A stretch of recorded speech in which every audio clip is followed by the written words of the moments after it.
Hi, I'm Mark Clegg and welcome to today's Photoshop School, and we're looking at the halftone effect. Some of you will be familiar that in the kind of the good old days of kind of big posters and everything else, everything had to be converted into a dot to be able to have a print kind of made from it in the, whether it's a screen print or kind of commercial.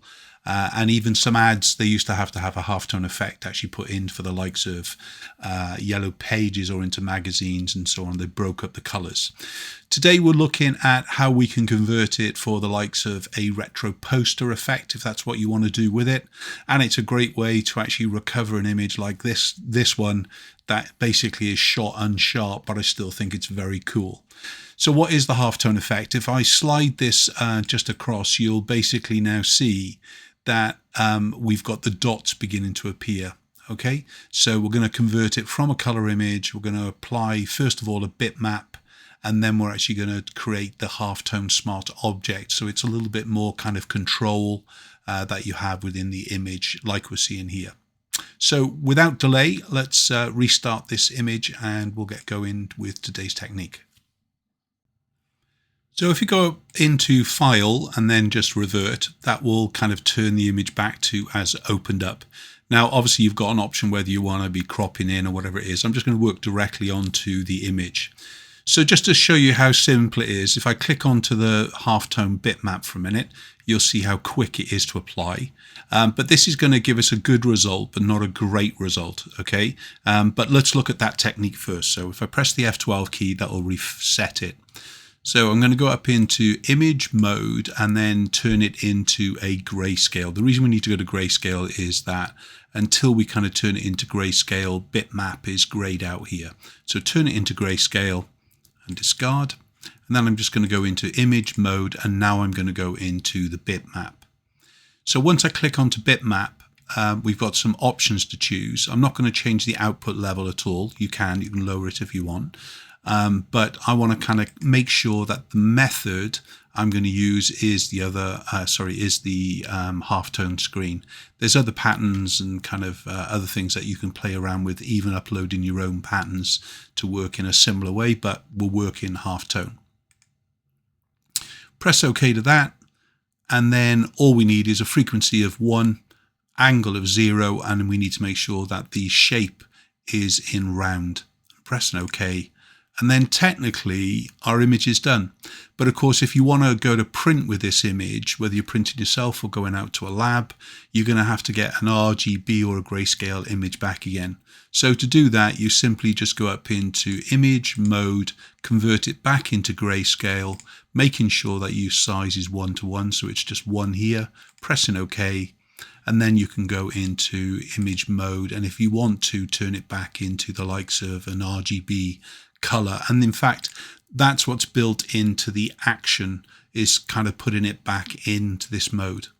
But of course we'll want some kind of control in the pattern, especially the way that perhaps the dot blends, the areas of the image that kind of start to break up and it doesn't look like a complete dot and so on with it. So this is where the smart object technique really comes in.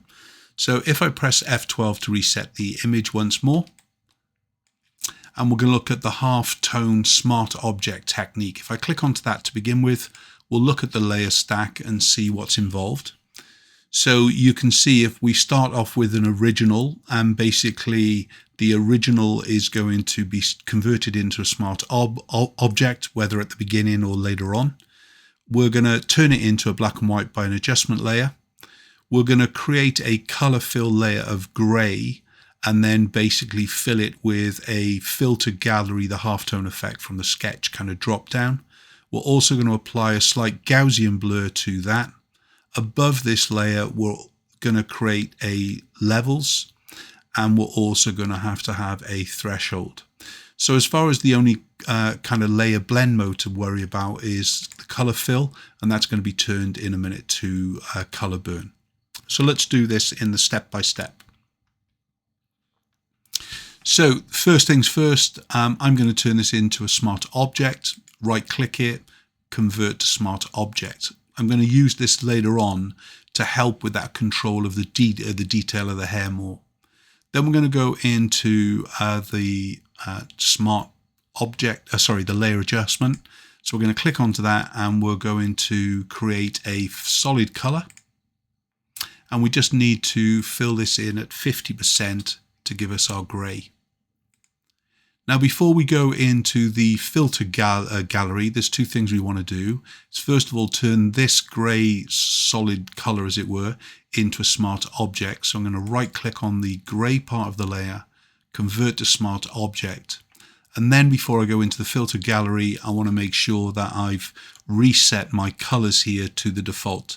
So either D on the dashboard or clicking onto the icon of black and white, the little small icons there, that will reset the colors. Otherwise, when you turn it into the halftone effect, it's going to take on whatever colors you've got running here. So if you had black and blue, it's basically going to have blue and black. If it's going to be red and green, you're going to have red and green, and so on. So now we want to go up into filter, into filter gallery, and then in Sketch, we want to actually click on the halftone. And you're looking at a size of between 8, 9 kind of level. The key thing is to make sure the contrast is pushed to the maximum and the pattern type is dot. Okay. You can, because this is a smart object, you'll be able to come back in here and change the size of the actual halftone pattern as well later on if you want. Press OK. So as I mentioned to you, the only thing I need to really do here is to convert this now in its blend mode into color burn.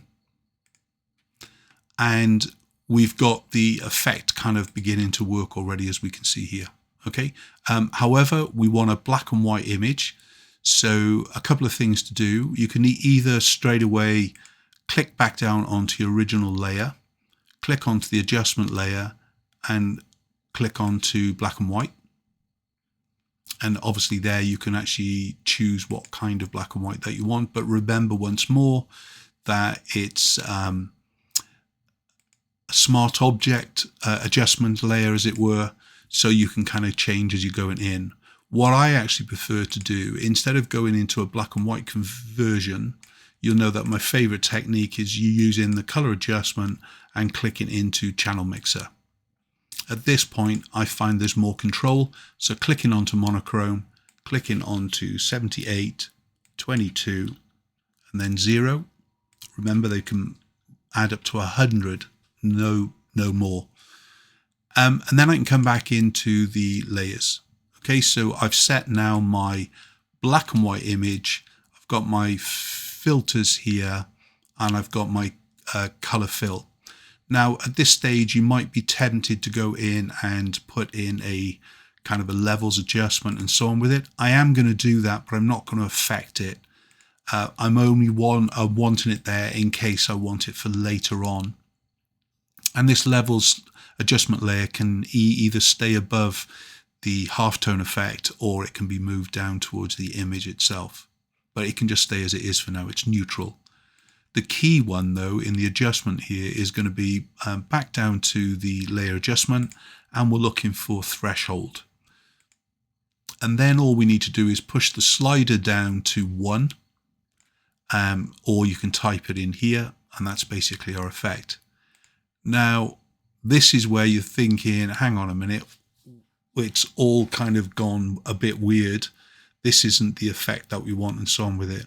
But now that we've got the halftone effect in place, we can go to the halftone layer and start to add a Gaussian blur in. This is a little bit weird, okay? But if you come into filter, blur, and Gaussian blur, now you'll see the pattern starts to arrive, and you can kind of go in and adjust the amount of the dots within the image itself. And this is the much better technique compared to the bitmap technique because we have a lot more control. If you, so choose somewhere between 2 and 4 anyway, but again, if you want more dynamic kind of thing, obviously the further you push it up, you're going to get less dot and more block. So going to press OK there. But once more, if we go in close, you can start to see that some of these dots have got a weird kind of pixelation on the edge. Nothing like we saw on the bitmap, but still not kind of quite sharp. And in fact, just as we just saw with the Gaussian blur having an effect on the halftone pattern itself, if we come back down into layer 0, remember we've already converted it into a smart object anyway, and we do filter, blur and Gaussian blur. And if you start to control the pattern, you'll start to see that it will sharpen up your dots more and more. So in other words, by losing the detail in the original more, now you already know I'm working on a slightly soft, or we'll call it creatively out of focus image. So it have already blurred some of the kind of effect. But you can see when we're looking at the different dots across how the dot pattern kind of changes as well. The more we kind of blur it up, the more the image is going to become blockier or rounds and things. We're looking again around about 2-ish kind of thing to actually get the effect for a little bit more of getting rid of that information. And now you're ready to kind of have a real kind of great looking poster. If you need to blacken the blacks a little bit more, that's why we made that Gaussian, the levels to begin with. And now we can just go in and grab the actual black point, just darken that down a little bit. We can obviously lose even information in the white if you want. You want a little bit more control. Remember, we can put the output sliders down just that little bit, but we're really looking here to kind of create that little bit more black. So that is the halftone technique, and I would recommend that you make an action out of it, because obviously it will make it a lot quicker.